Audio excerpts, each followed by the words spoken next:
हरी हरी बोलो, हरी हरी बोलो जी। कैसे हैं आप सभी? मेरे लाला लाली की असीम कृपा से आप सब बहुत अच्छे होंगे जी। तो जन्माष्टमी के बाद मेरे लाला लाली का, मेरे कन्हैया का अति अति प्रिय और जिसका इंतजार उनको भी रहता है भाई, वो पर्व आ चुका है और वो है बस आने को है मेरे लाली का प्रकट उत्सव, जन्म उत्सव राधा अष्टमी जी। राधा अष्टमी पे हमें पूजन अर्चन कैसे करनी है, व्रत कब रखना है, कैसे कैसे रखना है, सब मैंने आपके साथ में शेयर किया है जी। तो आज मैं आपके साथ में शेयर करूंगी कि राधा अष्टमी पे आपको कलश स्थापना कैसे करना है जी। तो चलिए जल्दी से मैं आपको सामग्री दिखा देती हूँ कि क्या क्या सामग्री हमें चाहिए। इस तरीके से देखिए, मैंने रोली, गंगा जल लिया है, हल्दी की गांठ, लौंग, इलायची, दक्षिणा, अक्षत और सुपारी और आम के पल्लव लिया है। और ये रहा हमारा कलश, जो कि हम ये लोटा और हमारी जो मौली है वो लिया है। तो चलिए शुरू करते हैं, हरि बोलो। तो जी कलश स्थापना करने के लिए सबसे पहले यदि आप चाहें तो इस तरीके से अष्टदल जो है आप इस तरीके से बना सकते हो। इस तरह से अष्टदल मैंने जो थाली है उसमें बना लिया है।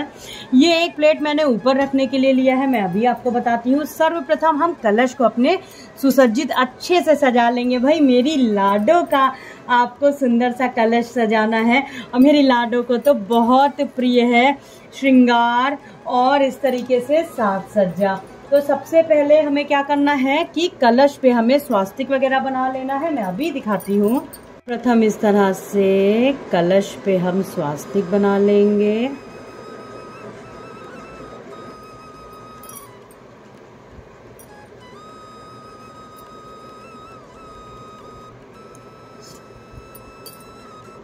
और आपको जो लोटा लेना है, जो भी आप लोटा लीजिए, कलश लीजिए, मतलब वो आपको ऐसा लेना है कि वो बिल्कुल आपका छोटा ना हो, जिसकी जो नीचे का जो तला है वो थोड़ा चौड़ाई में आए, जिससे कोई भी आपको अभी मैं दिखाती हूँ, जब आप चित्रपट या कलश पे जब आप मेरे श्यामा शाम को विराजमान करेंगे तो कोई भी दिक्कत ना हो। इस तरह से देखिए मैंने स्वास्तिक बना लिया। और आप और भी अच्छे से, अभी तो मैं आपको बस बता रही हूँ, आप और भी सुंदरता से इसको सजाइएगा। कलश को अब हम इस तरह से, कभी भी एक हाथ का प्रयोग ना करें, यहाँ पे इस तरह से रख देंगे जी। इसके बाद में अब हमको इसमें जल, जो कि आप सबसे पहले आपको इसमें मौली बांध देना है। देखिए कभी भी कलश को बिना इस तरह से आपको नहीं करना होता है, तो आप इस तरह से मौली बांध दीजिए। मौली बांध देने के बाद में अब आपको इसमें जल जो है वो डालना है। कंठ तक ही जल पड़ता है, 1 2 और ये रहा 3, पूरा आपको जल इस तरह से डाल देना है। जल में जो आपको डालना है अब कलश में, वो आपको मैं बताती हूँ इस प्रकार से। देखिए मैंने क्या क्या लिया है। आपको जो लेना है वो सुपारी डालनी है, हल्दी की गांठ डालनी है, दक्षिणा डालना है, थोड़ा सा अक्षत डाल देना है, इस तरह से लौंग इलायची डाल देना है और आपको पुष्प भी इस तरह से डाल देने हैं जी। अब आपको क्या करना है, आम के पल्लो लेना है। देखिए आम के पल्लो लेते समय ध्यान रखिएगा कि कोई भी आम का पल्लो आपका, देखिए जैसे कि ये है, इसको हम तुरंत हटा देंगे। ये है, इसको भी हम तुरंत हटा देंगे। आम के पल्लो हमेशा बिल्कुल शुद्ध होने चाहिए, जिसमें कोई भी किसी भी प्रकार का आपको जो पत्तियां जो हैं वो बिल्कुल भी इस तरह की ना हो, जैसे मैंने अभी आपकी सामने ही हटाया है। अब हम इन आम के पल्लों को कलश पे इस तरह से, देखिए कलश पे जब आप आम के पल्लों रखो तो आपको कुछ इस प्रकार से रखना है, कुछ इस प्रकार से। देखिए कि जो आप पात्र रखेंगे, मैं अभी आपको दिखाती हूँ। ये मैं जैसे कि थाली रखूंगी तो यहाँ पे लाला लाली आराम से विराजमान हो जाएं, ठीक है।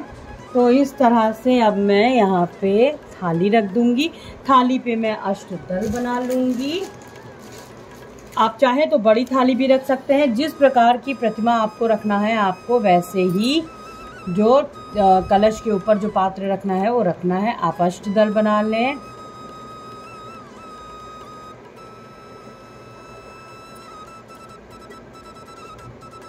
इस प्रकार से दल बना लेने के बाद में थोड़ा सा अब हमको यहाँ पे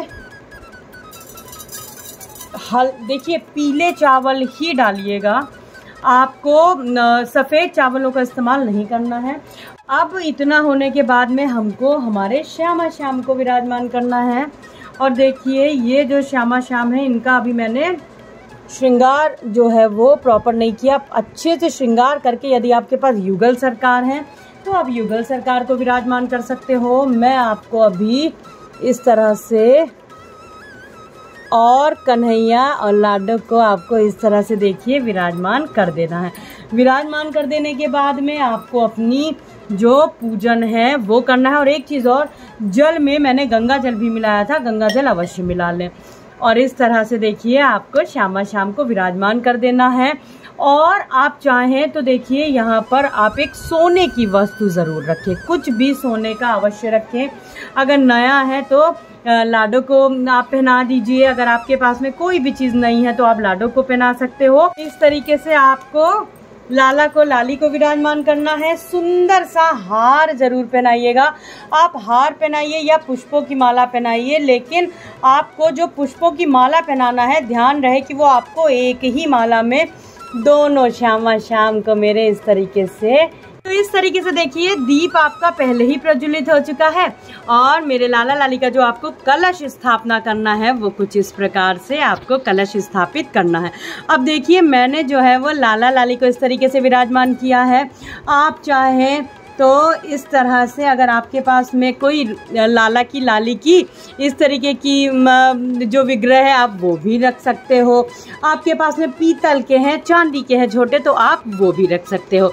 तो और यदि आपके पास में, मैं अब इसके ऊपर प्रॉपर एक वीडियो आपके साथ में शेयर करूंगी कि यदि आपके पास में लाली का विग्रह नहीं है तो आप इस तरह से चित्रपट भी रख सकते हो और मेरे प्यारे लड्डू बाबू को भी विराजमान कर सकते हो लाली का स्वरूप देके। और क्योंकि भाई लाला और लाली तो एक ही है, राधा कृष्ण तो एक ही है, बस जो चित्र और सब होता है वो अलग होता है, लेकिन है तो लाला लाली एक ही। तो इस तरह से आपको संपूर्ण जो कलश आपको स्थापित करना है वो कुछ इस प्रकार से करना है जी।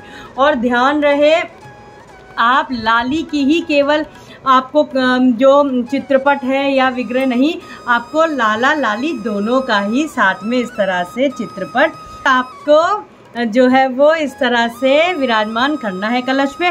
और ये पूरे आम के पल्ले वगैरह अच्छे से सजा लीजिएगा पूरे सुंदर से। भाई मेरी लाली का जन्मदिन है, उनका कलश बन रहा है और लाली को तो साज सज्जा श्रृंगार इन सब बहुत बहुत प्रिय है जी। तो इस तरीके से आपको कलश स्थापित करना है, पूजन शुरू कर देनी है। और आशा करती हूँ कोई भी आपके सवाल हो तो आप मुझसे पूछ सकते हो कमेंट में, और कोई भी सुझाव हो तो दे सकते हो। वीडियो अच्छी लगी हो तो लाइक कर दीजिएगा, चैनल को सब्सक्राइब कर दीजिएगा, जिससे आने वाले मेरे लाला लाली के वीडियोस की नोटिफिकेशंस आप तक तुरंत पहुंच जाए, जल्दी पहुंच जाए। तो आज के लिए बस इतना ही, मिलते हैं अपने दूसरे ब्लॉग में बहुत जल्दी। हरि बोलो, हरि हरि बोलो, हरि हरि बोलो जी। राधे राधे जी, हरि बोल।